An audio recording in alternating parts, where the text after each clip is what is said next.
ओम शांति। आज नवरात्र का चौथा दिन है। माँ कुष्मांडा की आराधना करते हैं, उपासना करते हैं, पूजा करते हैं। माँ कुष्मांडा के लिए कहा जाता है, कुश यानी गर्माहट और अंडा अर्थात जिसके अंदर ब्रह्मांड को रचने की शक्ति है। और इसीलिए जो ब्रह्मांड को रच सकती है वो कितनी महान होगी। नारी का ये स्वरूप कि वैवाहिक जीवन में जब वो गर्भ धारण करती है तब रचनात्मक शक्ति उसके अंदर आ जाती है। माँ कुष्मांडा ब्रह्मांड को रचती है, लेकिन घर की नारी अपने परिवार के अंदर अपनी दुनिया को वृद्धि की ओर ले जाने के लिए ये रचनात्मक शक्ति उसके अंदर ग्रहण करती है और परिवार का निर्माण करती है। इसलिए नारी का ये स्वरूप भी सम्माननीय है, पूजनीय है, क्योंकि वो परिवार की वृद्धि कर रही है। और इसलिए जहां जीवन के अंदर रचनात्मकता की शक्ति है तो व्यक्ति के जीवन में एक नवीनता आने लगती है, परिवार को खुशियों से भरने लगती है, खुशी प्रदान करती है और अपने अंदर एक नवजीव का सृजन करती है। सृजन करने की शक्ति, रचना करने की शक्ति भगवान के बाद एक नारी में है। परमात्मा को इस संसार का रचयिता माना गया है, ब्रह्मा को सृजन करता माना गया है। जो संसार का सृजन करता है, संसार का सृजन बिना नारी के प्रैक्टिकल हो नहीं सकता है। इसीलिए माँ कुष्मांडा अर्थात एक नारी की ये सृजन करने की शक्ति, परिवार के अंदर नवीन उत्साह से भरने की शक्ति, जो हर कोई खुशी का अनुभव करने लगता है, एक नए मेहमान के पधारने की तैयारी में जुट जाता है।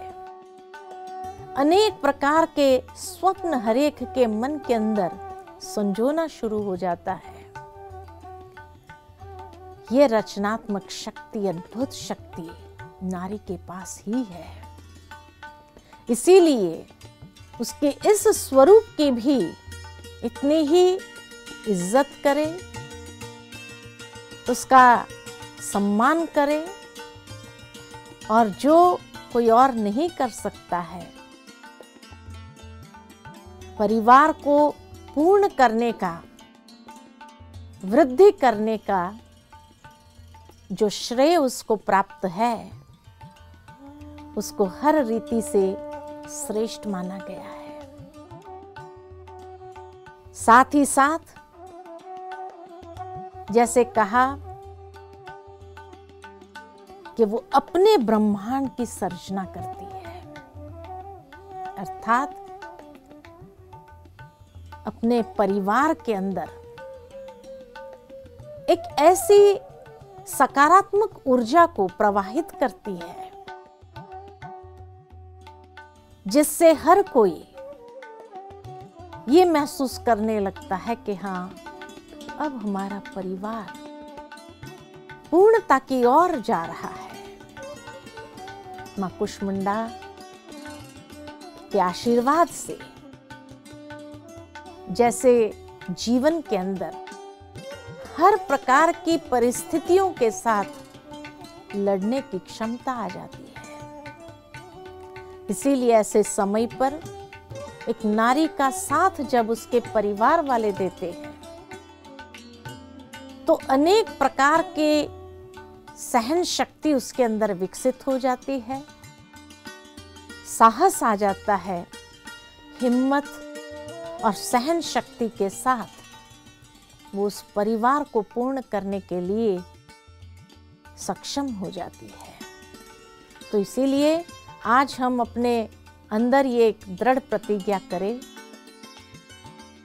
कि मां कुष्मांडा का यह स्वरूप नारी का, परिवार को पूर्ण करने का, वो जो परिवार को दे वो स्वयं परमात्मा शिव की एवं भाग्य की नियति है। उसको कभी भी तिरस्कृत नहीं करना है, उसको हमेशा हर रीति से सहानुभूति देते हुए, उमंग उत्साह में रखते हुए उनको आगे बढ़ने के लिए हमेशा जीवन में प्रोत्साहित करना है, उमंग उत्साह भरना है। क्योंकि जब उसको उमंग उत्साह भरेंगे तब आने वाले उस आत्मा के अंदर भी अच्छे संस्कारों का निर्माण गर्भ से ही आरंभ हो जाता है। और गर्भ में जब वो खुशी का, उमंग उत्साह का वातावरण पाता है, वो बच्चा परिवार के अंदर भी खुशियों का ही अनुभव कराता है। तो चलिए अपने मन को ले चलते हैं मां कुष्मांडा का आशीर्वाद प्राप्त करने के लिए, जिससे हम अपने जीवन के अंदर ईश्वर ने जो नियति निश्चित की है उस अनुसार अपने मन को प्रफुल्लित करें, प्रसन्न करें।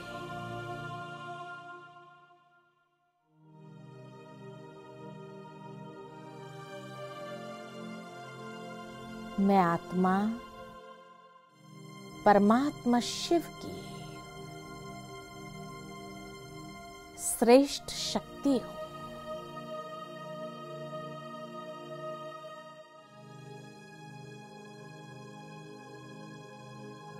परमात्मा शिव रचयिता है।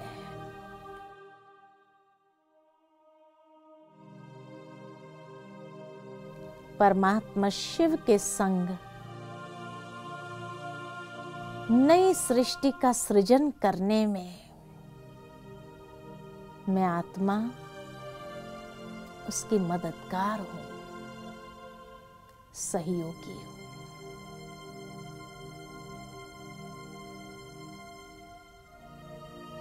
नवीनता के साथ, हिम्मत और उमंग उत्साह के साथ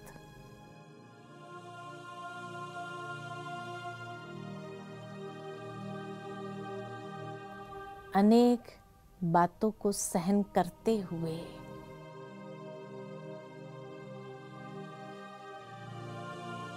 परमात्मा की नव सृष्टि की रचना में मैं आत्मा पूर्ण रूप से मददगार हूं।